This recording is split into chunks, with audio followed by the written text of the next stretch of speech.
En una era de esplendor y aparente paz, cuando una nación se consideraba el colmo del favor divino, surgió una voz solitaria del desierto. No era la voz de un rey ni de un sacerdote, sino de un simple pastor. Este es Amós, el profeta cuyo mensaje brutalmente honesto fue recibido con desprecio y cuyo aviso fue ignorado hasta que fue demasiado tarde. Si buscas historias bíblicas que van más allá de las narrativas más conocidas, considera suscribirte para no perder análisis como este. La historia de Amós es profundamente relevante porque nos confronta con una pregunta atemporal. ¿Qué sucede cuando la prosperidad material enmascara la decadencia moral?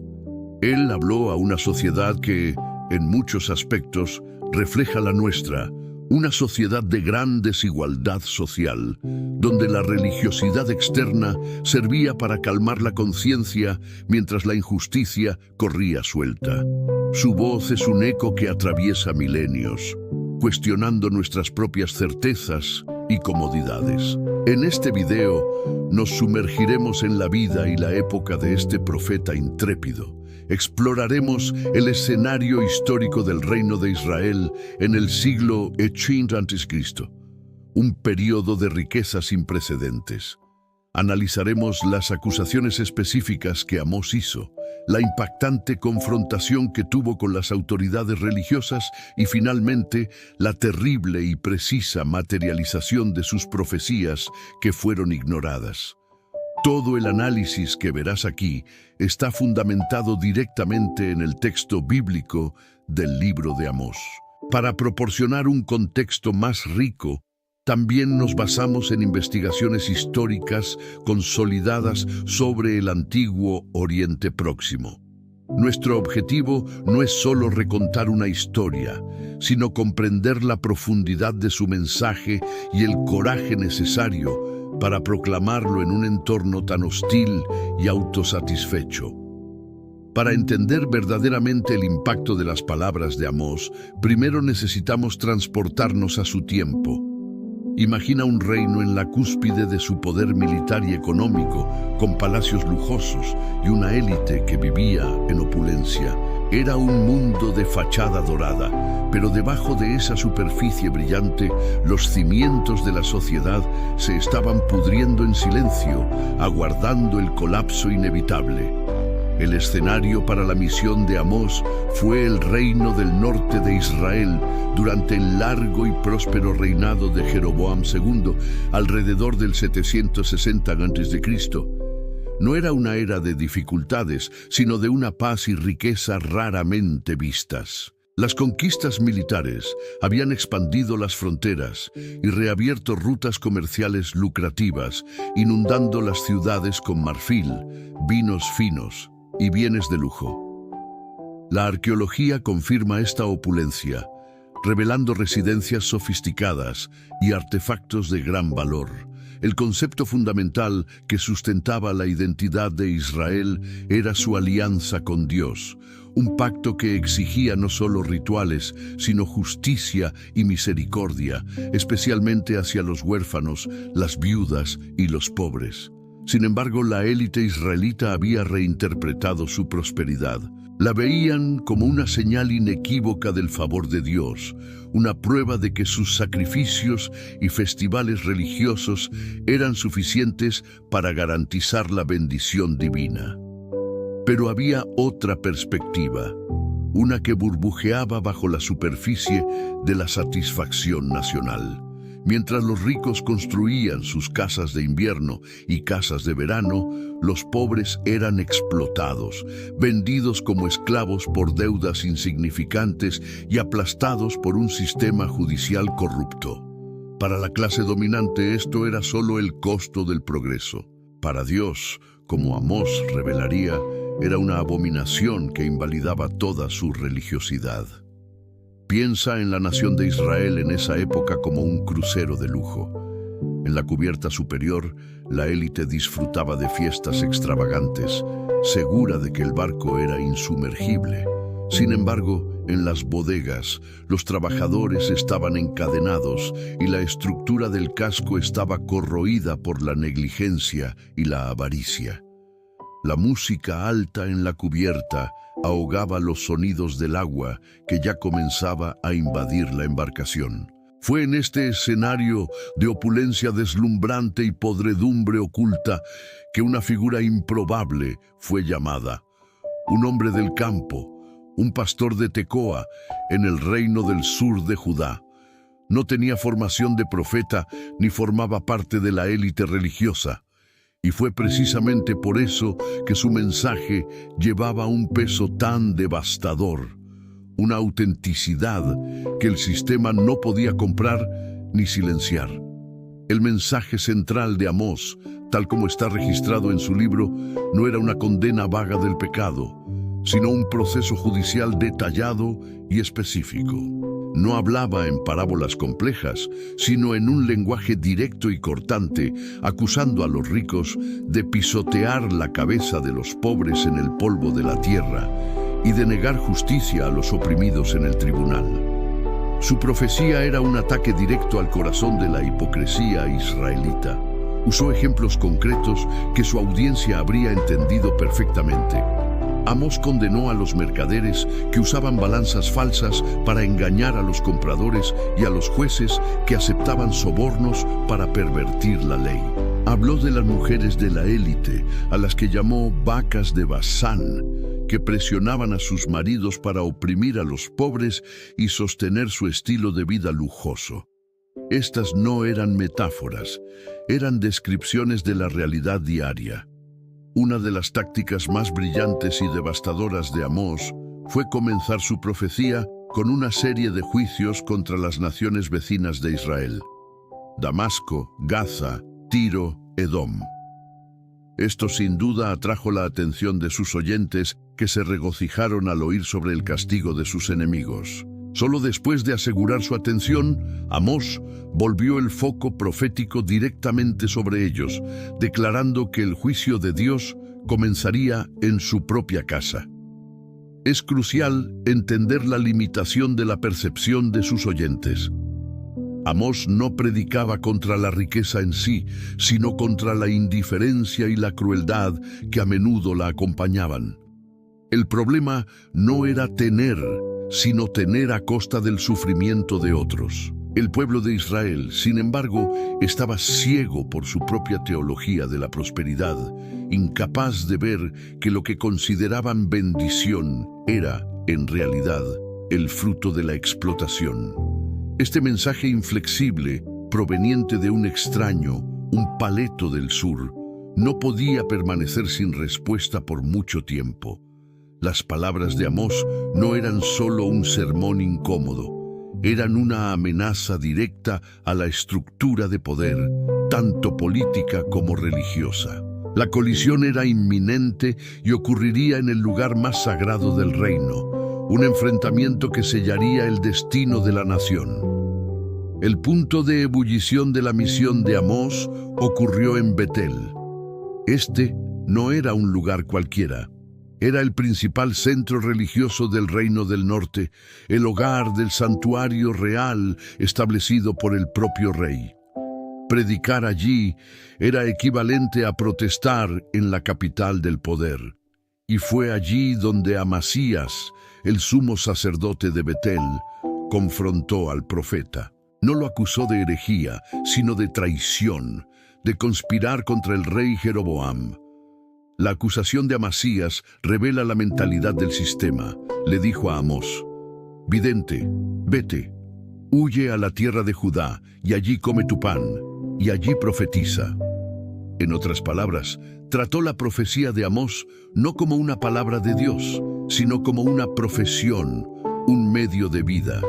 Intentó reducir la vocación divina a una cuestión de jurisdicción y política, esencialmente diciendo: no tienes autorización para hablar aquí. La respuesta de Amós es una de las declaraciones más poderosas. Expulsado, pero no silenciado, Amós pronunció un juicio final y personal contra Amasías, detallando un futuro terrible para su familia y para él mismo. Esta maldición era un microcosmos de lo que aguardaba a toda la nación. Las palabras dichas en Betel no desaparecieron en el aire. Flotaron sobre el reino, un presagio sombrío, mientras Amós pasaba a describir las visiones finales que Dios le había mostrado, cada una más terrible que la anterior. Para sellar su mensaje, Amós compartió una serie de 5 visiones que Dios le dio, cada una sirviendo como un acto en un drama divino que se desarrollaba. Las 2 primeras, una plaga de langostas y un fuego consumidor, fueron detenidas por la intercesión del propio profeta, mostrando que aún había una ventana para el arrepentimiento. Sin embargo, la paciencia divina se estaba agotando rápidamente, y las visiones siguientes confirmaron que el tiempo había terminado.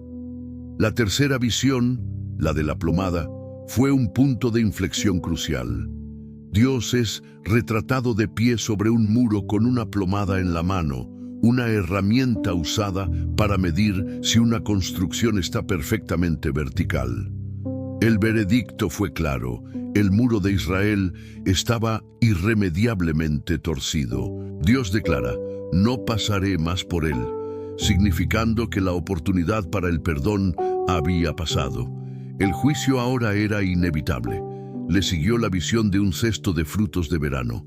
Para nosotros, la imagen puede parecer benigna, pero en hebreo contenía un juego de palabras sombrío. La palabra para fruto de verano, kayitz, suena casi idéntica a la palabra para fin, ketz. Dios le estaba diciendo a Amós que el tiempo de la cosecha de Israel había llegado a su fin. La nación estaba madura no para la celebración, sino para la destrucción. Era un aviso poético y final. La quinta y última visión es la más apocalíptica de todas. Amós ve al propio Señor de pie junto al altar en Betel, el corazón del culto apóstata de Israel, ordenando su destrucción. El lugar que consideraban su refugio sagrado sería el epicentro del desastre. Dios entonces proclama la imposibilidad de escape. Nadie escapará. Aunque caben hasta el infierno, de allí mi mano los sacará. Su seguridad era una ilusión. Las advertencias fueron dadas, las acusaciones detalladas, la confrontación ocurrió y las visiones sellaron el veredicto. El caso estaba cerrado. Ante un mensaje tan claro y de imágenes tan vívidas, la pregunta que resuena a través de los siglos es: ¿por qué? ¿Por qué una nación entera, que se veía como el pueblo elegido de Dios, fue incapaz de oír, de ver las señales y de cambiar su curso antes de sumergirse en el abismo? La razón principal por la que nadie escuchó a Amós fue la disonancia cognitiva. Su mensaje era simplemente incompatible con la realidad cómoda que la élite de Israel había construido para sí. Aceptar la verdad de Amós significaría desmantelar todo su sistema de creencias, admitir que su prosperidad se basaba en la injusticia y que su futuro estaba en peligro. Era psicológicamente más fácil desacreditar al mensajero que enfrentar el mensaje. Además, estaba el factor del prejuicio. Amós era un forastero, un hombre del sur, de Judá, predicando en el reino del norte. Para la élite de Israel era un extranjero sin credenciales, un intruso que no tenía derecho a criticar su sociedad. Podían descartarlo fácilmente como un agitador político o un fanático religioso, evitando así la difícil tarea de la autoexaminación. Su origen fue usado como excusa para ignorar su advertencia. La historia, sin embargo, fue el juez final e implacable. Exactamente como Amós había advertido, el fin llegó. Pocas décadas después de su ministerio, el poderoso imperio asirio, una máquina de guerra brutal, avanzó sobre la región. En el 722 a.C.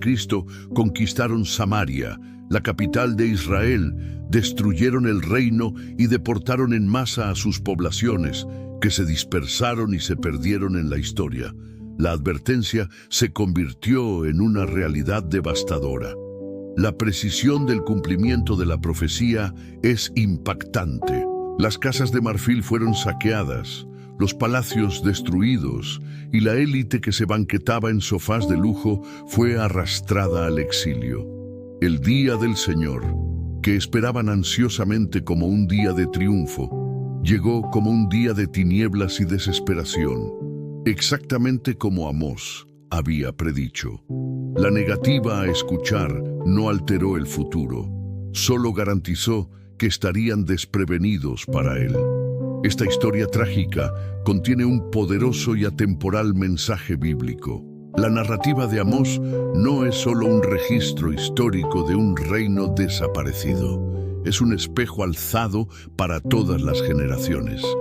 Nos obliga a cuestionar los cimientos sobre los que construimos nuestras vidas y sociedades, y nos pregunta si tal vez estamos ignorando las voces proféticas en nuestro propio tiempo por ser simplemente demasiado inconvenientes. La aplicación práctica del mensaje de Amós hoy es un llamado a la introspección honesta. Nos desafía a usar su plomada simbólica para medir la integridad de nuestras propias vidas y comunidades. ¿Dónde existe una brecha entre los valores que profesamos y las acciones que practicamos? ¿Estamos, de alguna manera, contribuyendo a sistemas de injusticia o simplemente beneficiándonos de ellos en silencio, priorizando nuestra comodidad sobre la compasión? Para aquellos que deseen profundizar, el punto de partida es el propio libro de Amós. Léelo lentamente, permitiendo que sus palabras desafíen tus suposiciones. Recursos adicionales, como comentarios bíblicos de fuentes académicas respetadas o documentales sobre la historia del antiguo Israel, pueden proporcionar un contexto valioso que ilumine aún más la profundidad y la urgencia del mensaje del profeta. Es necesario ser realista sobre los resultados de absorber un mensaje como este. Comprender la historia de Amós no ofrece soluciones mágicas para los problemas del mundo. En cambio, es una invitación a un viaje de conciencia y responsabilidad. Se trata de tomar decisiones más justas en nuestro ámbito de influencia, ya sea en casa, en el trabajo o en la comunidad, sabiendo que el verdadero cambio es un proceso gradual y continuo. La historia de Amós, el profeta que advirtió pero no fue oído, es un poderoso recordatorio de la fragilidad de la sociedad y de la importancia de la justicia. ¿Qué aspecto de su mensaje resuena más fuertemente con los desafíos que vemos hoy? Comparte tus reflexiones de manera constructiva en los comentarios. Si este tipo de análisis